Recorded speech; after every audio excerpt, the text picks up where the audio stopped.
In this video, I'll show you how you can change your Google Forms link. So if you've got a Google form and you want to share it with other people, but you want to do so in a way where it's easy to type or it's easy to remember, then I'm going to show you how I would do that. So go to Google Forms, and then once you're here, go ahead and open the form you want to share. I'm just opening here a contact information form, but you probably have another form and another reason why you would want to share your forms. Whatever the reason, go to send in the top right hand corner, and once you've done that, if you go to the link icon, you can see you can choose from either a very long link, or if you click on shorten URL, it will create a shortened version of this link. Now here is the problem.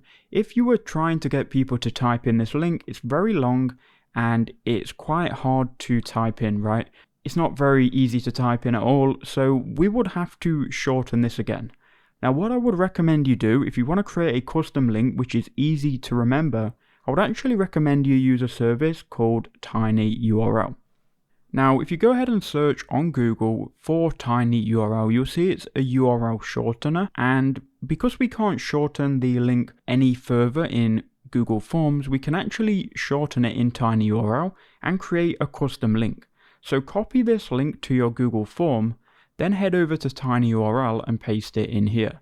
Now you can create the link and have it as tinyurl.com/, and you can enter in your alias here. So let's just say this is contact info 1. Obviously you have to have an alias which is actually available.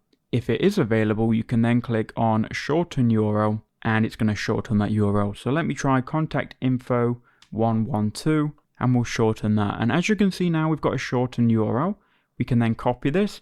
And if we were then to open this, and if we told someone to type this in, this would then go to our contact information form.